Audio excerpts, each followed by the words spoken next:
Welcome to the second class on complex analysis. Power series are one of the most powerful tool in analysis. In this class, we discuss power series and convergent properties of power series. Let us start with the definition of limit of a sequence. Consider the complex sequence Zn. We say that the sequence Zn converges to a limit Z if for every epsilon greater than 0 there exists a positive integer n such that modulus of Zn minus Z is less than epsilon for all n greater than or equal to n. Geometrically, this means that for sufficiently large values of n, the points Zn lie in any given ball with a center Z and radius epsilon.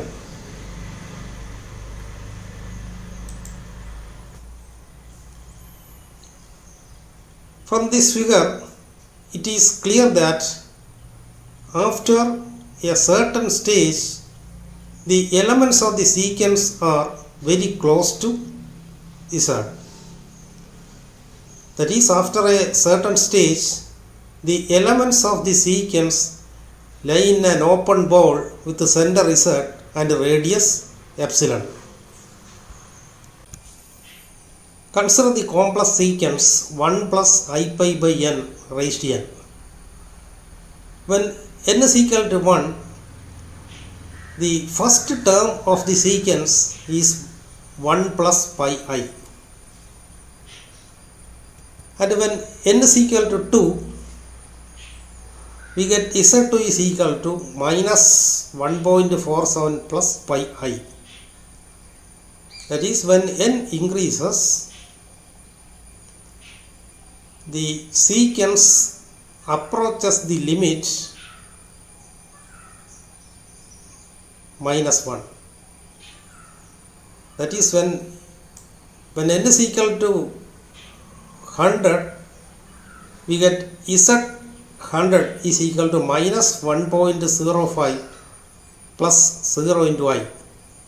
That is, after a certain stage, the elements of the sequence are very close to minus 1. So, minus 1 is a limit of the sequence 1 plus I pi by n raised to n. Next, let us discuss some properties of limits. Suppose Zn is equal to xn plus I yn be a sequence in C, and Z is equal to x plus iy be a complex number in C. Then the sequence Zn converges to the point Z if and only if the real part of the sequence, that is xn, converges to x, and the imaginary part of the sequence, that is yn, converges to the point y. The proof of this theorem is quite simple. Another property is, suppose alpha is a complex number in C, and let an and bn be two convergent sequences in C. Suppose that the sequence an converges to L and the sequence bn converges to M. Then the sequence an plus bn and the sequence an minus bn and alpha n are again convergent sequences, and the sequence an plus bn converges to the limit L plus m. The sequence an minus bn converges to the limit L minus m, and the sequence alpha n converges to the limit an. And the proof of this theorem is also simple. Given a sequence an in C, An expression of the form a1 plus a2 plus a3 plus etc. is called an infinite series. The question is, what is the meaning of this expression? Now consider the sequence of partial sums of this series, that is S1 is equal to A1 and S2 is equal to A1 plus A2, S3 is equal to A1 plus A2 plus A3 and so on. Sn is equal to the sum of first n terms of the series, that is A1 plus A2 plus A3 plus etc. up to An, that is summation k is equal to 1 to n ak.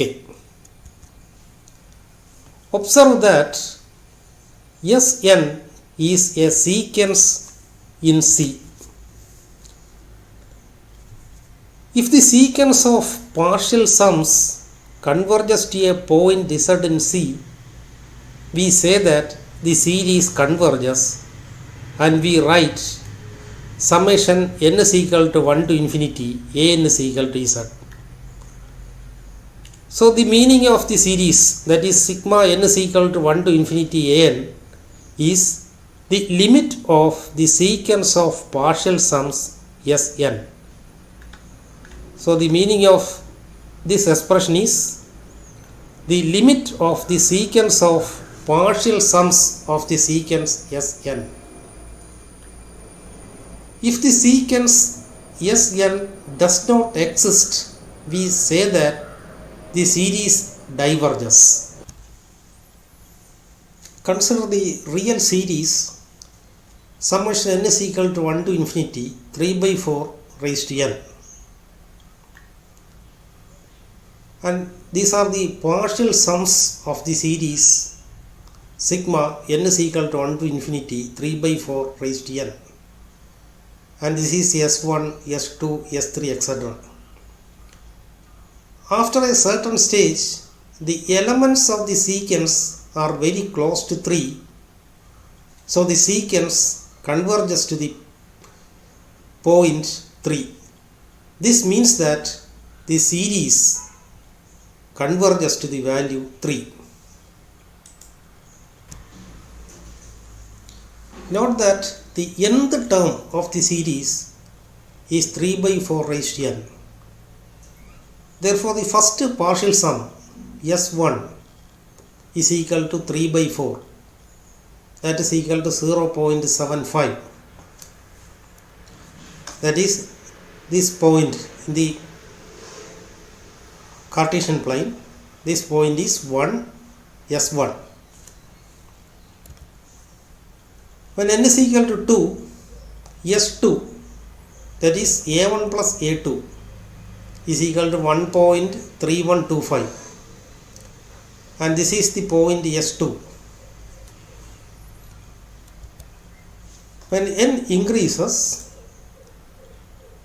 the sequence of partial sums, that is the sequence Sn, converges to the limit 3. That means the series sigma 3 by 4 raised to n converges to the sum 3. Consider the complex geometric series summation n is equal to 0 to infinity z to the power n when our mod z is less than 1.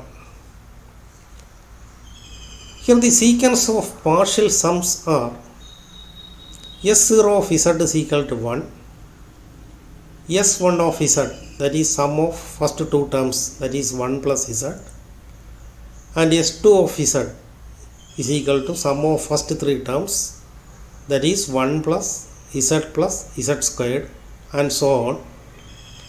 Sn of z is equal to 1 plus z squared plus etc. up to z to the power n. By elementary algebra, this term can be written as 1 minus z to the power n plus 1 divided by 1 minus z. And note that here z is not equal to 1.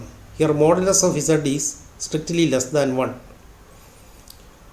So for each fixed complex number satisfying mod z less than 1, we have the sequence Sn converges to the limit 1 divided by 1 minus z. And this means that the series sigma n is equal to 1 to infinity Zn converges to the sum 1 divided by 1 minus z whenever mod z is less than 1. Consider the geometric series sigma z to the power n, that is 1 plus z squared plus z cube plus etc. Here the sequence of partial sums are S0 is equal to 1, S1 is equal to 1 plus z, S2 is equal to 1 plus z squared, S3 is equal to 1 plus z squared plus z cube, and so on. First assume that z is the complex number 0. So assume that z is 0. So in this case the first partial sum S0 is 1, and this is the complex number 1, and S1, that is 1 plus 0, and this is here S1 is equal to S2, that is S0 is equal to S1, and S2 is equal to 1 plus 0 plus 0, that is again 1. So in this case the sequence of partial sums is a constant sequence, and this constant sequence converges to the point 1, that is when n is equal to 0, 1, 2, 3, etc. the sequence of partial sums converges to the point 1. Next assume that z is equal to 1.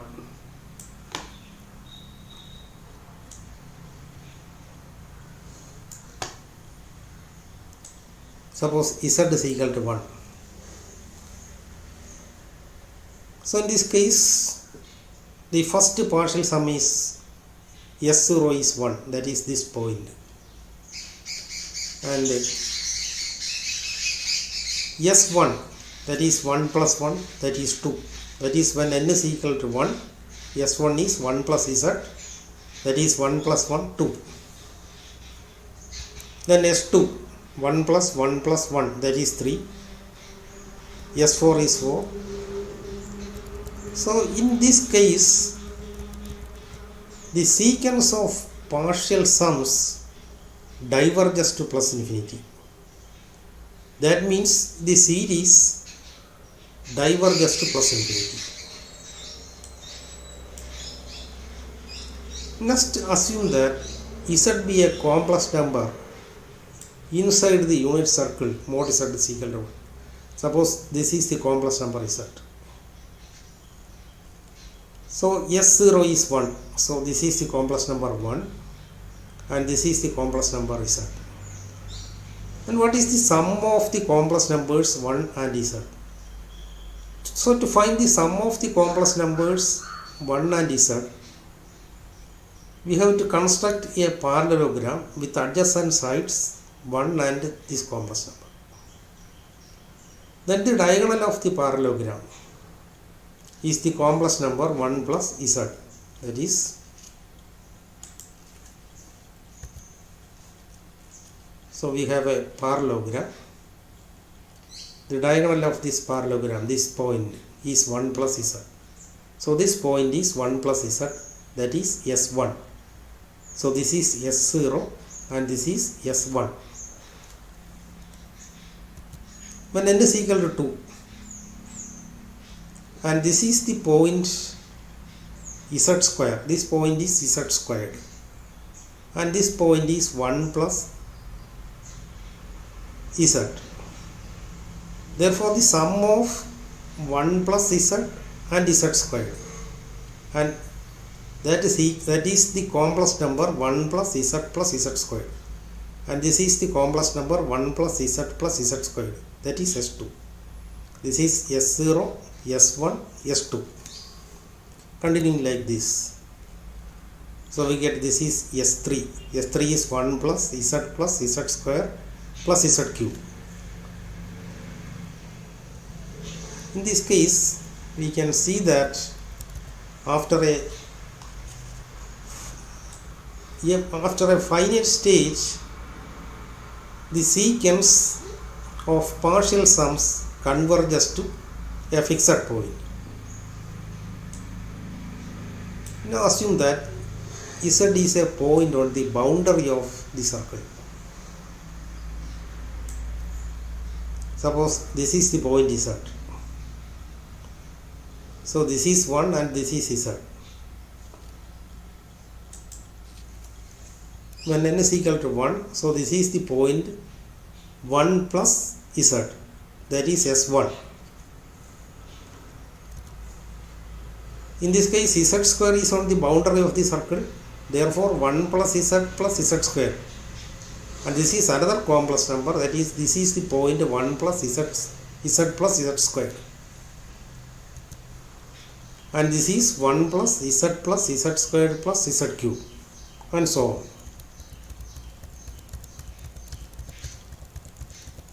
And we can see that this sequence diverges.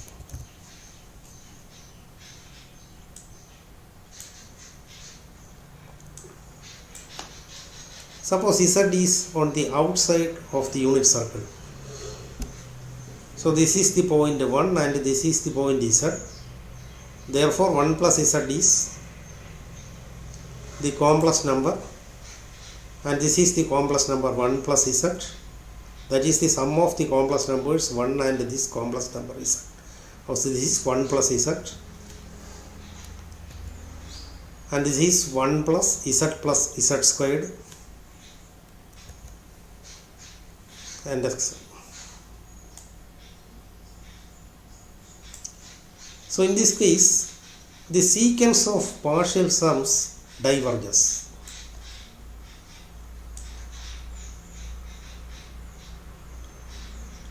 Here Z is a point outside the circle.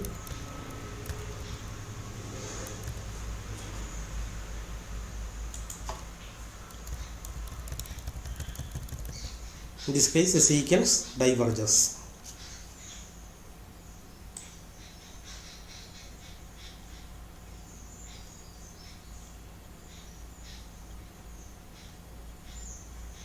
So if Z is a point outside the circle, then the sequence of partial sums diverges. Hence the series sigma Z to the power n diverges. Next I am going to define absolute convergence of a complex series. We say that a complex series sigma n converges absolutely if the series sigma mod n converges. Note that n is a sequence of complex numbers. Therefore, modulus of n is a real number. And this means that the series sigma n is a real series. If the real series sigma mod n is a convergent series, we say that the complex series sigma n converges absolutely. If n is a real series with positive terms, then the absolute convergence is same as convergence. Here we need the following result. If a complex series sigma n converges absolutely, then sigma n converges. That means absolute convergence implies convergence. Let us go to the proof of this theorem. Let epsilon greater than 0 be given. Consider the sequence of partial sums of the series sigma n, that is Sn is equal to summation k is equal to 0 to n ak, n is equal to 1, 2, 3, etc. And this is the sequence of partial sums of the series sigma n. We want to show that the sequence of partial sums is a convergent sequence in C. And note that C is a complete metric space.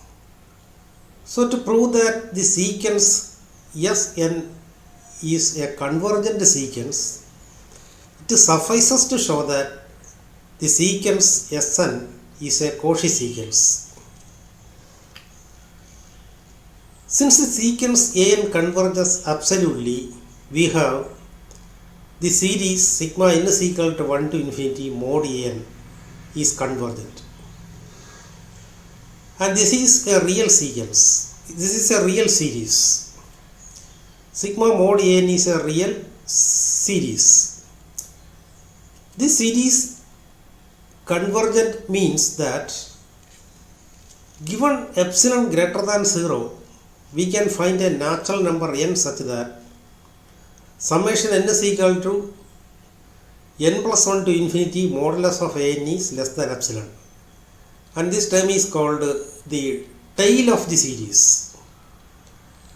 So, if a series is convergent, then the tail of the series is less than epsilon.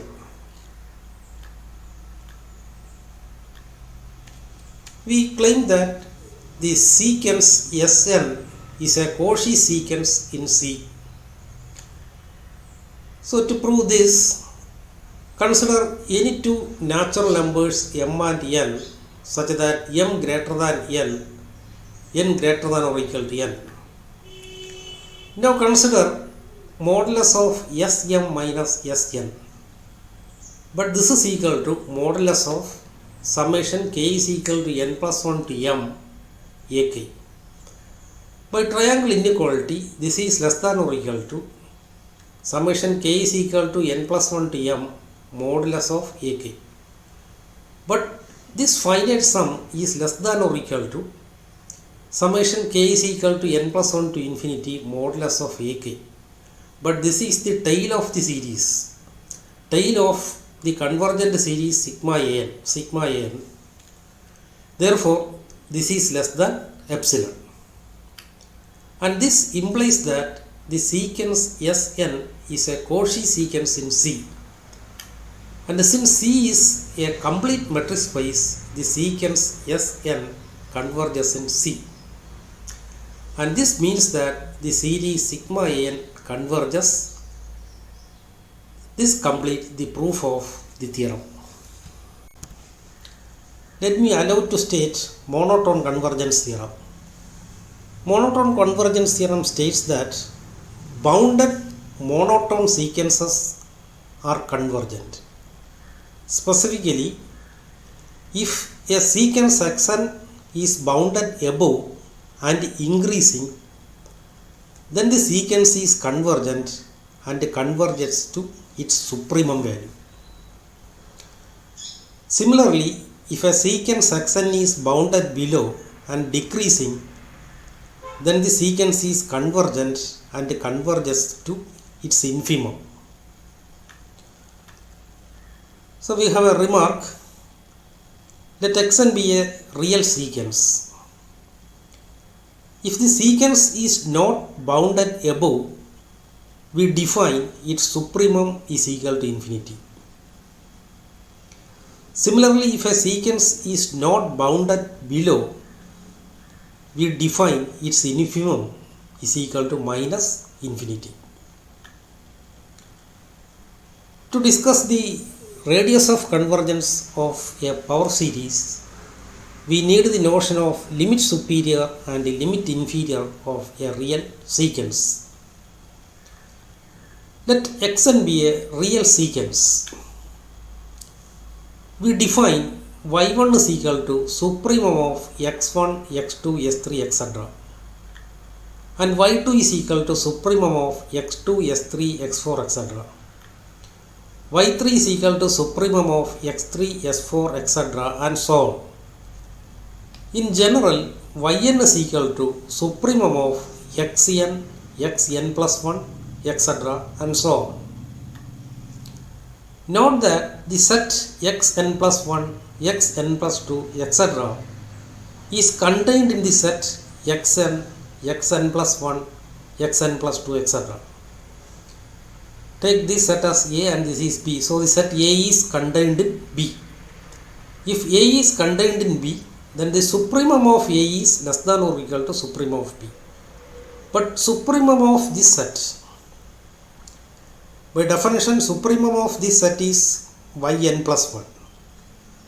And the supremum of this set is yn. So we have yn plus 1 is less than or equal to yn. N is equal to 1, 2, 3, etc. This means that the sequence yn is a monotonic decreasing sequence. That is, this means that yn is a decreasing sequence of real numbers which may or may not convergent. So the limit superior of the sequence xn is defined as the infimum of the sequence yn. That is, the limit superior of a sequence xn is defined as the infimum of yn. So if xn is a sequence of real numbers, we define the limit superior of xn as limit sup xn is equal to infimum of yk.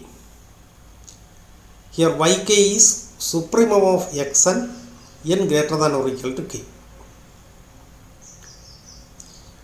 Similarly, we can define limit inferior of a sequence. Let xn be a real sequence. We define z1 is equal to infimum of x1, x2, s3, etc. z2 is equal to infimum of x2, s3, s4, etc. z3 is equal to infimum of x3, s4, etc. and so on. In general, zk is defined as the infimum of sk, sk plus 1, sk plus 2 and so on. But this is infimum of xn, n greater than or equal to k, that is infimum of sk, sk plus 1, etc.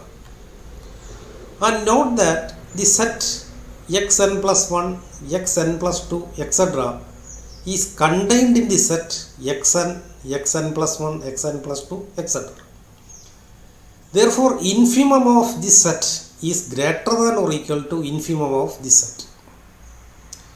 But infimum of this set is by definition zn plus 1. But infimum of this set is zn. And this shows that the sequence zn is a monotonic increasing sequence.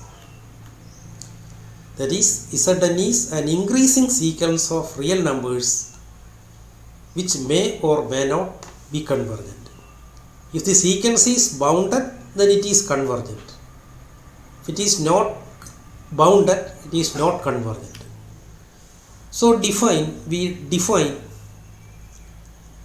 limit. Therefore, the limit of the sequence zn. Limit of the sequence zn is the supremum of zn. Note that zn is a monotonic increasing sequence. If the sequence is bounded above, then it is convergent and converges to its supremum value. If the sequence is not bounded above, we define the supremum is plus infinity. So the limit of the sequence zn is equal to supremum of zn. Hence we define limit inferior of the sequence xn is the limit of the sequence zn. But limit of the sequence zn is supremum of zn. So the limit inferior of xn is supremum of the sequence zk, but zk is the infimum of xn n greater than or equal to k. So if xn is a real sequence, then the limit inferior of xn is defined as limit inferior of xn is equal to supremum of zk, but zk is infimum of xn, n greater than or equal to k.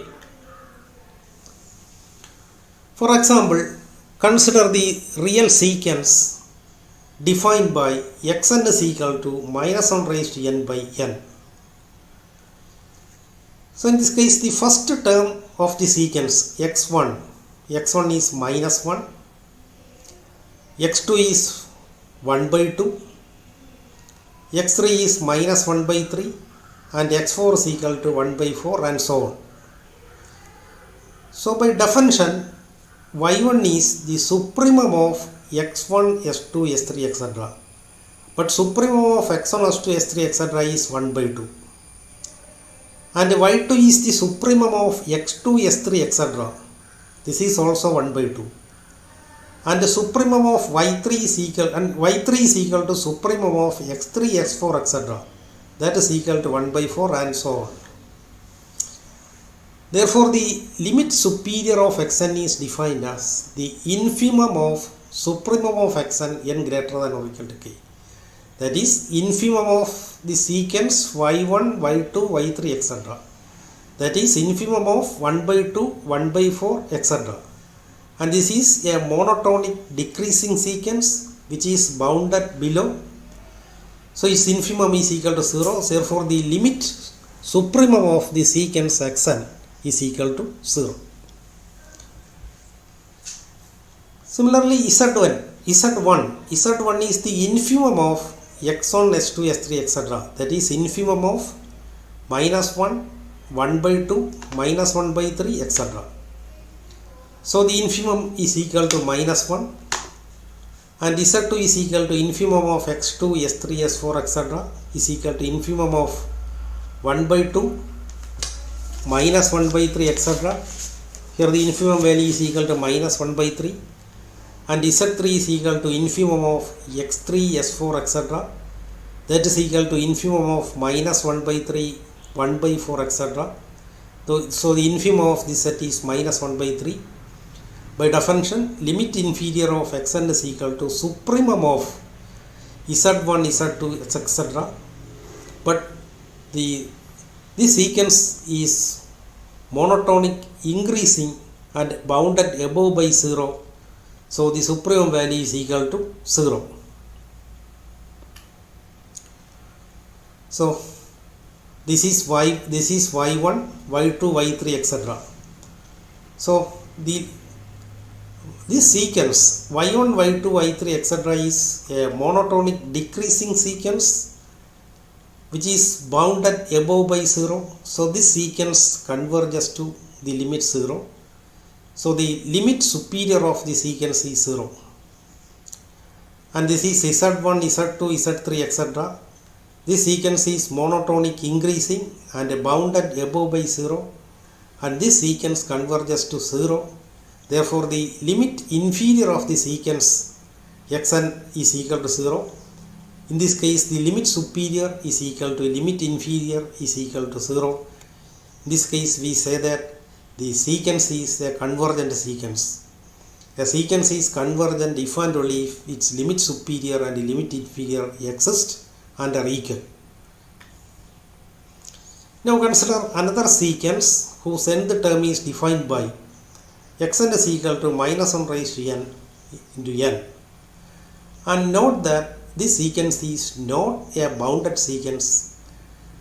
So its limit superior is, and this is y1, y2, y3, etc. So the limit superior is plus infinity and the limit inferior is minus infinity. Now consider the sequence xn whose nth term is defined by xn is equal to minus 1 the whole raised to n. Note that the sequence minus 1 raised to n is a bounded sequence, and this is y1, y2, y3, etc. So the sequence yn is a constant sequence that is equal to 1, and this is z1, z2, z3, etc. Zn is also a constant sequence, that is Zn is equal to minus 1.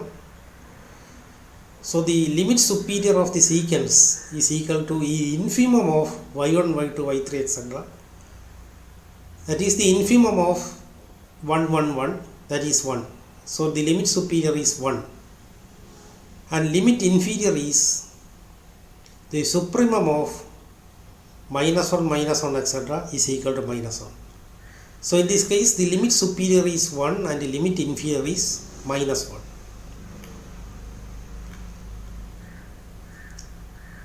Let me allow to define a complex power series. Let A and be a sequence of complex numbers and A be a complex number. Then a formal sum of the form summation n is equal to 0 to infinity an z minus a raised to n is called a power series in z minus a.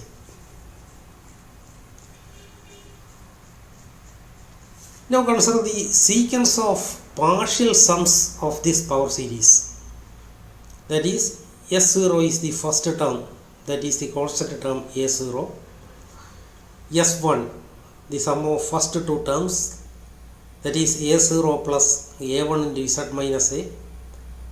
S2 is equal to the sum of first three terms, that is A0 plus A1 into Z minus A plus A2 into Z minus A the whole square, and so on.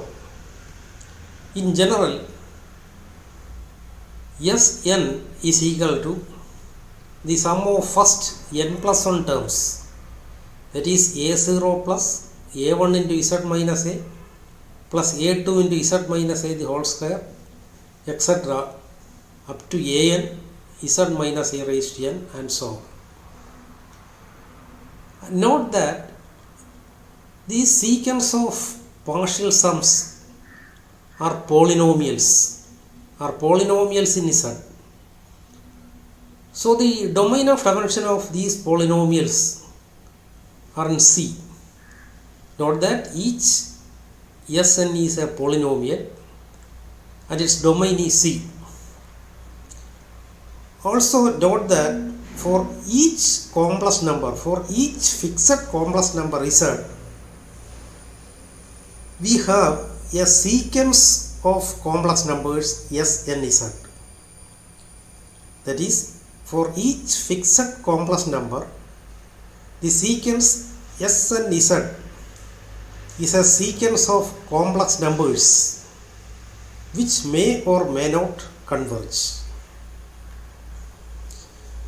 So we define Z is equal to a set of all points in the complex plane such that the sequence Sn Z converges.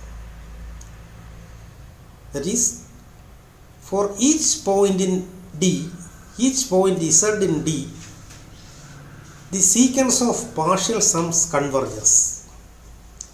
That is, for each Z in A, we have the sequence Sn Z converges to some complex number. So this defines a function from D to C. That is, we define a function f from D to C by f of Z is equal to limit of the sequence Sn Z. So this limit we call the function f the sum of the power series, and we write f of Z is equal to summation n is equal to 0 to infinity an Z minus A the whole raised to n. For example, consider the geometric series sigma n is equal to 0 to infinity Z to the power n. We have already proved that the series is convergent if mod Z less than 1. Here we will prove that the series diverges if mod Z greater than or equal to 1. Now consider the sequence of partial sums S0, S1, S2, etc. So here we consider two cases. The first case is modulus of z is less than 1. If modulus of z is less than 1, we can write the n plus 1 the term, that is Sn is equal to 1 minus z raised to n divided by 1 minus z. This is z to the power n. And since mod z is less than 1, this term z to the power n approaches to 0. So the secants x and z converges to the value 1 divided by 1 minus z. So if mod z is less than 1, the secants s and z converges to the limit 1 divided by 1 minus z. Now consider the case mod z greater than or equal to 1. So if modulus of z is greater than or equal to 1, limit of modulus of z to the power n, that is the n plus 1 the term of the secants z1, z squared, etc. That is limit of mod z to the power n is equal to modulus limit of modulus of z to the power n. And since mod z is greater than or equal to 1, this limit is not equal to 0. That is the secants 1 mod z squared, mod z cube, etc. is not convergent to 0, not converges to 0. This means that the series is a divergent series. Recall that let A and be a complex sequence. If the series sigma an is convergent, then the real sequence modulus of an converges to 0. If a complex sequence an is convergent, then the sequence modulus of an converges to 0. That is, sigma an converges implies limit of modulus of an is equal to 0. Here the limit of modulus of an is not equal to 0. In this case, the limit of modulus of an is not equal to 0. Therefore, the series is divergent. Hence, the geometric series sigma z to the power n is convergent inside the unit disk and diverges on the complement of this unit disk. And from this it follows that for any complex number a, the geometric series z minus a the whole raised to n converges for all points within the circle mod z minus a less than 1 and diverges outside and boundary of this unit disk.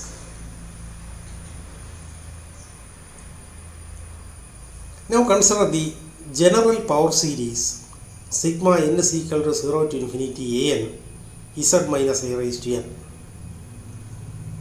Now the question is, can you find a real number r such that the series converges for all z within the circle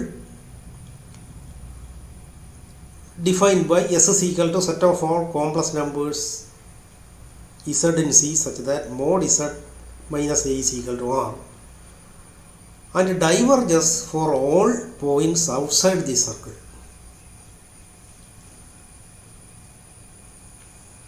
So this question is answered by the next theorem.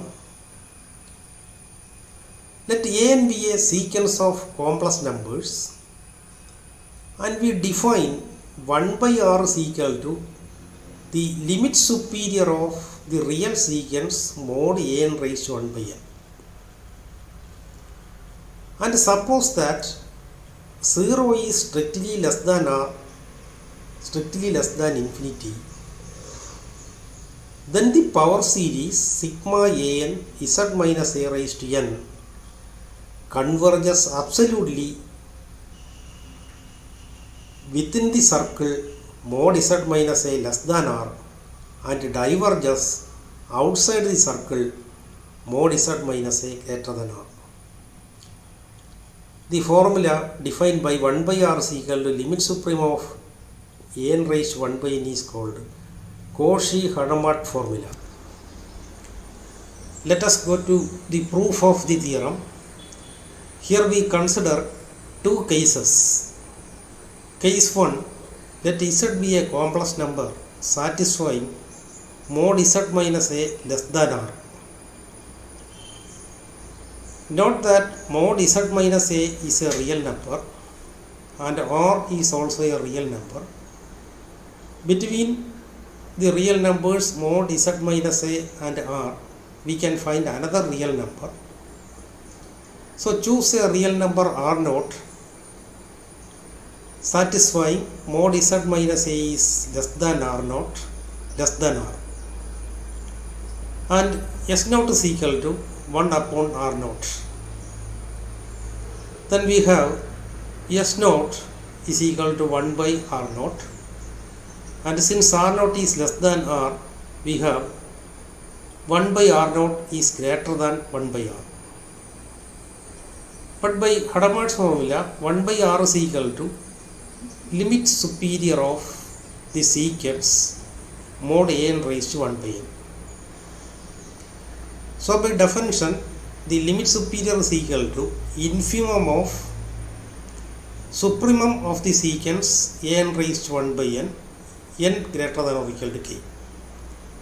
That is infimum of supremum of n raised to 1 by n, n greater than or equal to 1, supremum of n raised to 1 by n, n greater than or equal to, etc. And assume that the first term is equal to y1 and the second term of the secants be y2, etc. Then consider the interval 1 by r s naught.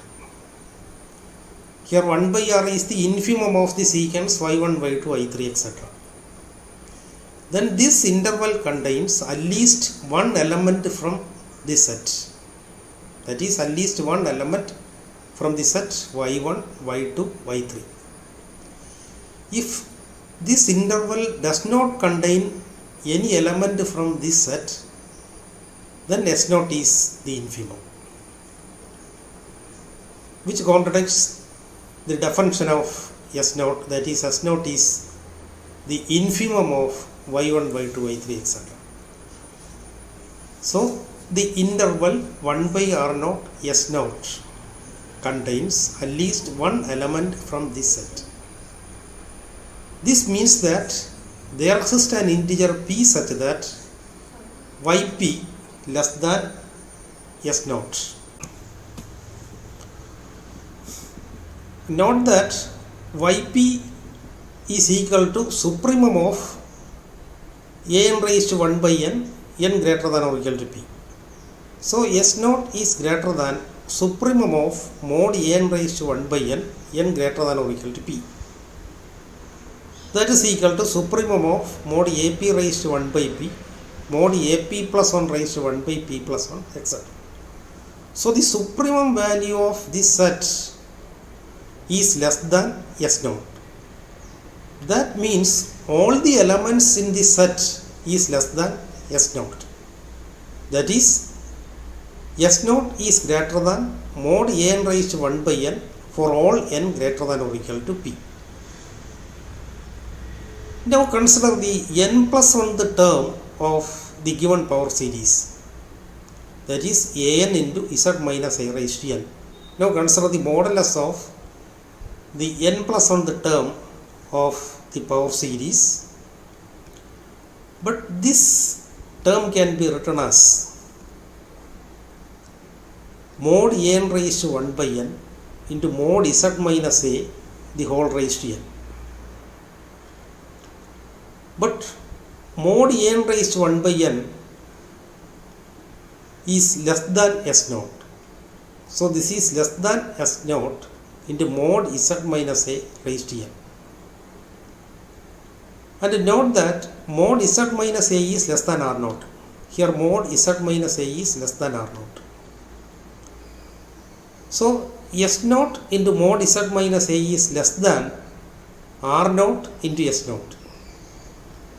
But S naught is the reciprocal of r naught. So S naught into R naught is equal to 1. And observe that this term is the n plus 1th term of the geometric series sigma s naught raised to n into z minus a the whole raised to n. So this is the nth term of this geometric series. And the modulus of the n plus 1th term, that is s naught into mod z minus a, this is less than 1. Since the absolute value of the common ratio is less than 1, the geometric series sigma s naught raised to n into z minus a the whole raised to n converges absolutely. So by comparison test, the series sigma an z minus a the whole raised to n also converges absolutely. And this is the n plus 1th term of the given power series, and this is the n plus 1th term of the geometric series. And since the geometric series converges absolutely, by comparison test, the given power series converges absolutely. And since z is an arbitrary complex number satisfying this equation, this inequality, it follows that the given power series converges for every z with mod z minus a less than r. Let us go to the case 2. Let z be a complex number satisfying modulus of z minus a greater than r. We want to show that the power series sigma an z minus a the whole raised to n does not converge. To prove that this series does not converge, it suffices to show that the secants an into z minus a the whole raised to n does not converge to 0. Recall that a series sigma an converges, then the limit of the secants an converges to 0. Since mod z minus a is greater than r, we can find a real number r naught satisfying the inequality mod z minus a greater than r naught greater than r. Take s naught is equal to the reciprocal of r naught. Then s naught is equal to 1 upon r naught, and since r naught is greater than r, 1 upon r naught is less than 1 upon r. By Hadamard formula, this 1 by r is equal to limit superior of the secants mod n raised to 1 by n. So by definition, the limit superior of the secants n is equal to infimum of the secants supremum of mod n raised to 1 by n, n greater than or equal to k. That is equal to infimum of supremum of mod n raised to 1 by n, n greater than or equal to 1, supremum of mod n raised to 1 by n, n greater than or equal to 2, and so on. That is, s naught is less than infimum of the secants, and this means that s naught is a lower bound of this secants. So each element in this sequence is greater than s naught.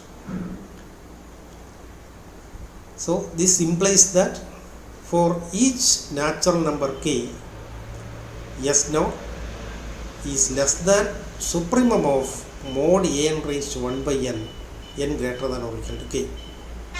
That is equal to supremum of mod ak raised to 1 by k, mod ak plus 1 raised to 1 by k plus 1, and so on. Note that S0 is less than the supremum of this sequence, and this means that S0 is not an upper bound of this sequence. So by the definition of supremum, there exists a natural number n such that S0 is less than mod n raised to 1 by n. Hence for every natural number k, we can find another natural number n which is greater than or equal to k, such that S0 is less than mod n raised to 1 by n. That is, for each k in n, we can find a natural number n greater than or equal to k, such that S0 is less than mod n raised to 1 by n. Now consider the term modulus of an into z minus a the whole raised to n, and this term can be written as mod n raised to 1 by n into mod z minus a the whole power n. But mod n raised to 1 by n is greater than S0. So this term can be written as modulus of an into z minus a the whole raised to n is greater than S0 into mod z minus a the whole power n. But mod z minus a is greater than R0. So the modulus of this term is greater than S0 into R0 the whole power n. But S0 is the reciprocal of R0. So the product S0 into R0 is equal to 1. So the modulus of this complex number is greater than 1. Hence for each natural number k in n, we can find a natural number n which is greater than or equal to k, such that modulus of n into z minus a the whole power n is greater than 1. Now recall the definition of limit of a sequence. Suppose limit of a sequence is equal to 0. This means that for any epsilon greater than 0, there exists a positive integer k such that modulus of an minus 0, that is modulus of an is less than epsilon for all n greater than or equal to k. So what is the negation of this statement? Suppose the sequence does not converge to 0. So the negation is there exists an epsilon greater than 0 such that for all k in n,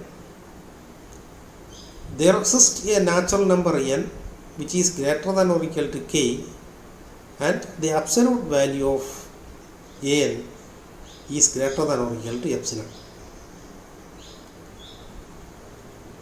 Here epsilon is equal to 1, that is corresponding to epsilon is equal to 1, that is there exists epsilon such that for all k in n, we can find a natural number n which is greater than or equal to k, such that the absolute value of the nth term is greater than epsilon. Here epsilon is 1. And this means that the sequence an into z minus a the whole raised to n does not converge to 0. So it follows from the definition of convergence that the secant an into z minus a the whole raised to n does not converge to 0. So the given power series does not converge. And this is true for every complex number satisfying mod z minus a is greater than r. So this completes the proof of the theorem. Let me allow to state the next theorem. Let an be a sequence of complex numbers and let 1 by r is equal to limit supremum of an raised to 1 by n. If r is equal to infinity, then the power series sigma an z minus a the whole raised to n converges for every complex number z. Let us go to the proof of this theorem. Let z be an arbitrary complex number. Here we consider two cases. Case 1. Suppose z is equal to a. If z is equal to a, then each term of the series becomes 0 and obviously the series converges to 0. Now consider case 2. Suppose z is not equal to a. So in this case, modulus of z minus a is strictly greater than 0. Since r is infinity, we can choose a real number between 0 and infinity. That is, we can choose a real number r0 such that 0 less than mod z minus a strictly less than r0 strictly less than r. Let s0 is equal to 1 by r0. And since r0 is strictly greater than 0, s0 is also strictly greater than 0. Since r is equal to infinity, 0 can be written as 1 by r. But 1 by r is equal to the limit superior of the secants an raised to 1 by n. But by definition, limit superior of the secants an raised to 1 by n is the infimum of the secants supremum of mod n raised to 1 by n, n greater than or equal to k. That is, infimum of supremum of mod n raised to 1 by n, n greater than or equal to 1, supremum of mod n raised to 1 by n, n greater than or equal to 2, and so on. That is, the infimum of this secants is strictly less than s0. This means that s0 is not a lower bound of this secants. So by the definition of infimum, we can find a natural number p such that s0 is greater than supremum of mod n raised to 1 by n, n greater than or equal to p. And this inequality shows that s0 is an upper bound of the secants mod ap raised to 1 by p, mod ap plus 1 raised to 1 by p plus 1, and so on. And hence, s0 is greater than modulus of n raised to 1 by n for all n greater than or equal to p. Now consider the n plus 1th term of the given power series, that is an into mod z minus a the whole raised to n. Consider the absolute value of the n plus 1th term. Then this term can be written as mod n raised to 1 by n into mod z minus a the whole raised to n. And since mod n raised to 1 by n is strictly less than s0, we can write this is strictly less than s0 into mod z minus a the whole raised to n, and this is true for all n greater than or equal to p. And note that s0 into z minus a, that is this term s0 into mod z minus a is strictly less than z0 into r0. Here mod z minus a is strictly less than r0, but s0 is the reciprocal of r0, so this term equal to 1. So the product s0 into r0 is equal to 1. Hence the series sigma n is equal to 0 to infinity s0 into z minus a converges absolutely. Note that this is a geometric series and the absolute value of the common ratio is less than 1. So this series converges absolutely. And this is the n plus 1 term of the given power series, and this is the n plus 1 term of the geometric series. And since the geometric series converges absolutely, by comparison test the power series converges absolutely. And since Z is an arbitrary complex number, it follows that the series sigma an to mod Z minus a the whole raised to n converges for every Z. Next theorem states that let an be a sequence of complex numbers and let 1 by r is equal to the limit superior of mod an raised to 1 by n. If r is equal to 0, then the series sigma an z minus a the whole raised to n converges only for z is equal to a. To prove this theorem, take an arbitrary complex number z. We now consider two cases. Case 1. Suppose z is equal to a. In this case, the series sigma an z minus a the whole raised to n converges to 0. Since each term of the series is 0, obviously the series converges to 0. Case 2. Let z be a complex number which is not equal to a.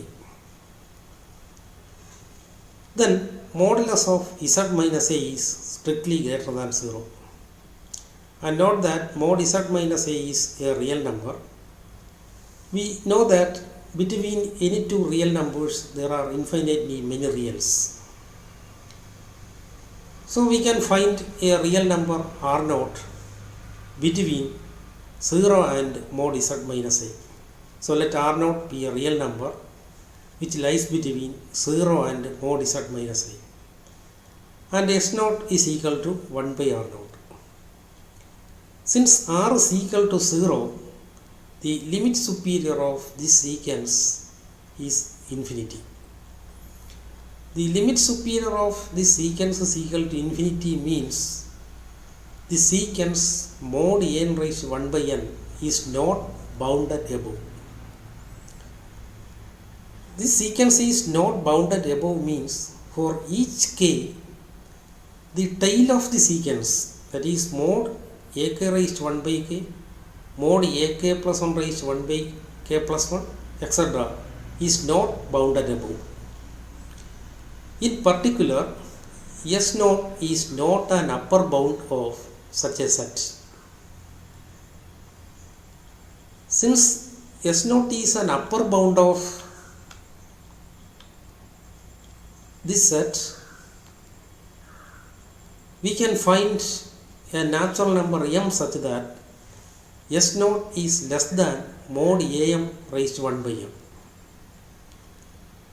Hence, the modulus of this term can be written as mod am raised to 1 by m into mod z minus a the whole power m.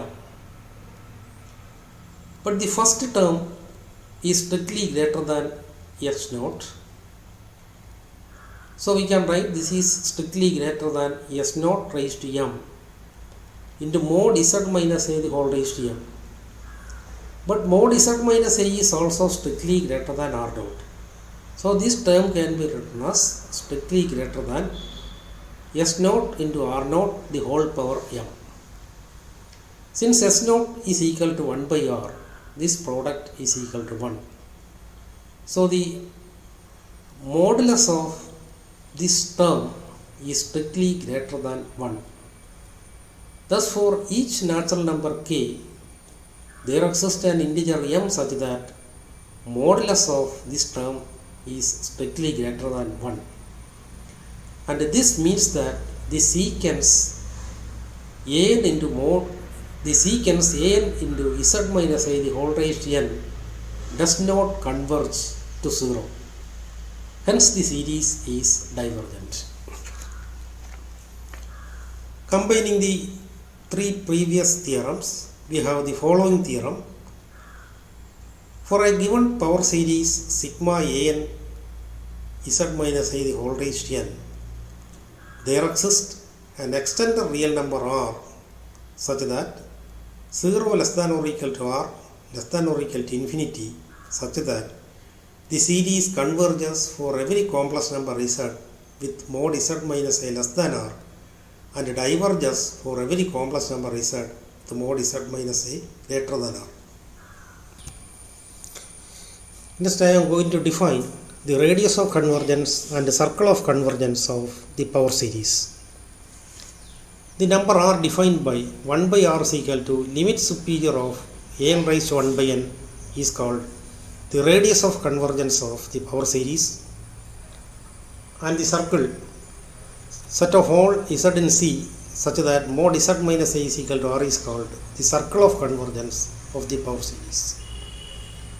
Thus the power series sigma a n z minus a the whole raised to n converges at every point within the circle of convergence and diverges at every point outside the circle of convergence. So the question is, what is the behavior of the series on the circle of convergence? Consider the power series sigma z to the power n. Here 1 by r is equal to limit superior of a n raised to 1 by n. So in this case a n is equal to 1 for all n. Therefore the limit superior of the constant secants 1 is 1. So the radius of convergence is 1. Hence the power series converges for all z such that mod z is less than 1 and diverges for all z with mod z greater than 1. Let us discuss the behavior of the power series on the circle of convergence. Let z be a point on the circle of convergence. Then modulus of z is equal to 1. Then modulus of z to the power n is equal to modulus of z raised to n, which is 1. So in this case the limit of the secants 1 mod z squared etc. is not equal to 0. So the power series does not converge. So in this case the power series does not converge at any point on the circle of convergence. Now consider another example. Consider the power series sigma n is equal to 1 to infinity 1 by n square into z to the power n. Here 1 by r is equal to limit superior of a n raised to 1 by n. So in this case a n is equal to 1 by n square. So limit superior of 1 by n square raised to 1 by n, and this is, but this can be written as limit superior of 1 by n to the power 1 by n the whole squared. But the limit of the secants n raised to 1 by n is equal to 1. Therefore the limit of the secants 1 by n raised to 1 by n the whole square is 1. Since this limit is equal to 1, the limit superior is equal to 1. That means the radius of convergence of the power series is 1. Now consider a point on z on the circle of convergence of the power series. Here the circle of convergence is the unit circle mod z is equal to 1. So take a point z on the unit circle. So mod z is equal to 1. Now modulus of 1 by n square into z power n, and this term can be written as 1 by n square into modulus of z to the power n, and z is a point on the circle of convergence. So mod z is equal to 1. Therefore this term is equal to 1 by n square. And note that 1 by n square is the nth term of the convergent series sigma 1 by n square. That is, the series sigma 1 by n square is a convergent series. So by comparison test, sigma n is equal to 1 to infinity modulus of 1 by n square into z to the power n is convergent. That means the series is absolutely convergent, but every absolutely convergent series is convergent. So in this case the series is convergent. If z is any point on the circle of convergence, then the series converges. Consider another example. Consider the series sigma 1 by n z to the power n. So in this case a n is equal to 1 by n. So 1 by r is equal to limit superior of mod a n raised to 1 by n. Here mod a n is equal to 1 by n. Therefore limit superior of the secants 1 by n raised to 1 by n. And this term can be written as limit superior of 1 by n to the power 1 by n. Observe that n to the power 1 by n is a convergent sequence and that sequence converges to the limit 1. Therefore, the sequence 1 by n to the power 1 by n is also convergent and converges to the limit 1. Since the sequence converges to the limit 1, the limit superior is equal to 1. Observe that if a sequence is convergent, then its limit superior and its limit inferior are equal, both equal to the limit of the sequence. So in this case, the sequence is a convergent sequence, therefore its limit superior is equal to 1. So the radius of convergence of the power series is 1. Hence the circle of convergence is the unit circle. Note that Z is equal to 1 is a point on the unit circle. When Z is equal to 1, the power series becomes sigma 1 by n. And we know that the series 1 by n is a divergent series. And this series is called the harmonic series. The harmonic series is a divergent series. So if Z is equal to 1, the power series is divergent. Next, consider any point on the circle of convergence other than the point Z is equal to 1. Recall Dirichlet's test. Let an be a sequence of complex numbers and Bn be a sequence of real numbers. If the sequence of partial sums of sigma an is bounded and the sequence Bn is monotonic decreasing and converges to 0, then the series sigma an Bn is convergent. Here the series sigma 1 by n Z to the power n can be taken as sigma an Bn. Here an is equal to Z to the power n and Bn is equal to 1 by n. Now consider the partial sums of sigma an, that is sigma Z to the power n, and this is the n plus 1 the partial sum. So modulus of this partial sum, this can be written as modulus of, by elementary algebra, this can be written as 1 minus Z to the power n plus 1 divided by 1 minus Z. So here Z is not equal to 1. So this is less than or equal to 1 plus modulus of Z raised to n plus 1 divided by 1 minus Z. But Z is a point on the circle of convergence, therefore mod Z is equal to 1. Therefore this term is equal to 2 divided by 1 minus Z. And this inequality shows that the sequence of partial sums of sigma an, that is the sequence of partial sums of sigma z to the power n is bounded. So for each n, the sequence of partial sums of sigma z to the power n is bounded. Here Bn is equal to 1 by n, and 1 by n is a decreasing sequence and converging to 0. So by Dirichlet's test, the series sigma 1 by n z to the power n, that is equal to sigma an Bn, converges. Thus in this example, the series diverges at a single point on the circle of convergence and converges at all other points on the circle of convergence. This theorem states that let R be the radius of convergence of the power series sigma an z minus a raised to n. Then the series converges pointwise in the open disk with the center A and radius capital R.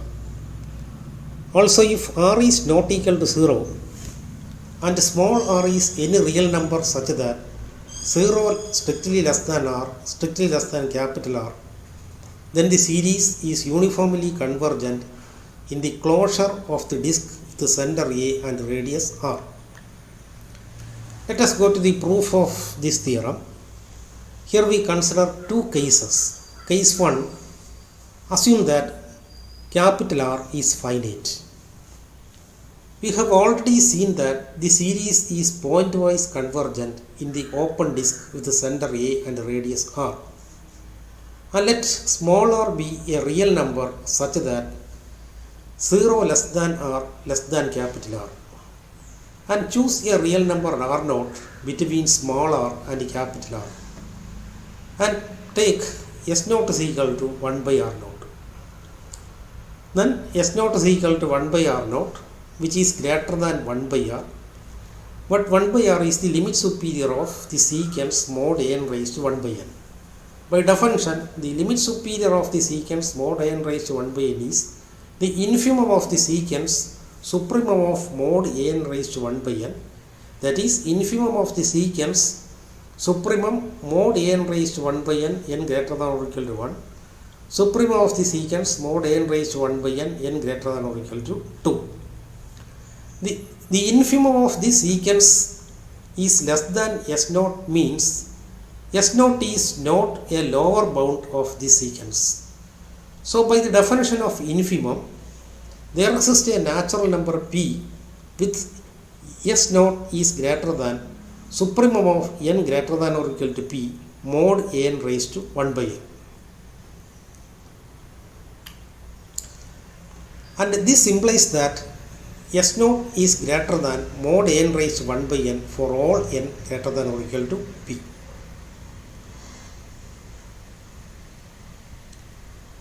So for n greater than or equal to p and for every z in the closure of this disk, we have modulus of an into z minus I the whole raised to n is equal to modulus of an into modulus of z minus a the whole power n. But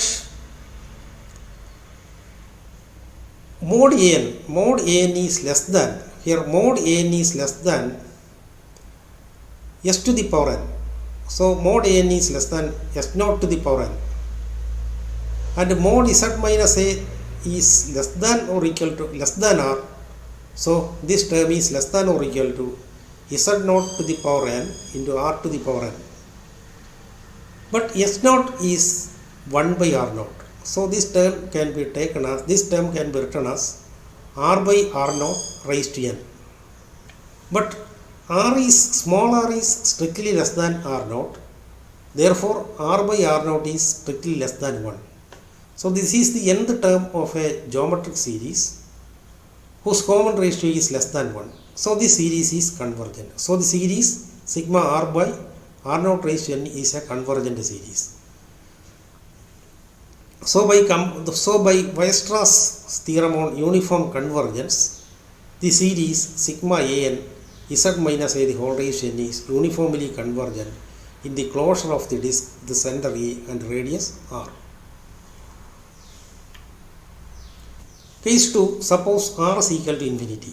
In this case, every real number is less than r. Let r be a positive real number and choose capital R0 greater than r. And let s0 is equal to 1 by r0. Then s0 is equal to 1 by r0 and this is greater than 1 by r and 1 by r is strictly greater than 0. Since r is equal to infinity, this 0 can be written as 1 by r, but 1 by r is equal to limit superior of the secants mod n raised to 1 by n. So we have the inequality s0 is greater than limit superior of the secants n raised to 1 by n. This inequality is same as this inequality. That is s0 is greater than the limit superior of mod n raised to 1 by n. So by the first part of the proof, there exists a natural number p such that for all z in the closure of the disk BAR, mod an into z minus a the whole raised to n, the modulus of this term is equal to modulus of an into modulus of z minus a the whole raised to n which is less than or equal to s naught to the power n into r to the power n, which is equal to r divided by r naught the whole power n. And this shows that the series is uniformly convergent in the closure of the disk with the center A and radius r. This completes the proof of the theorem. Let us stop here. The next class we will derive another formula for radius of convergence of a power series.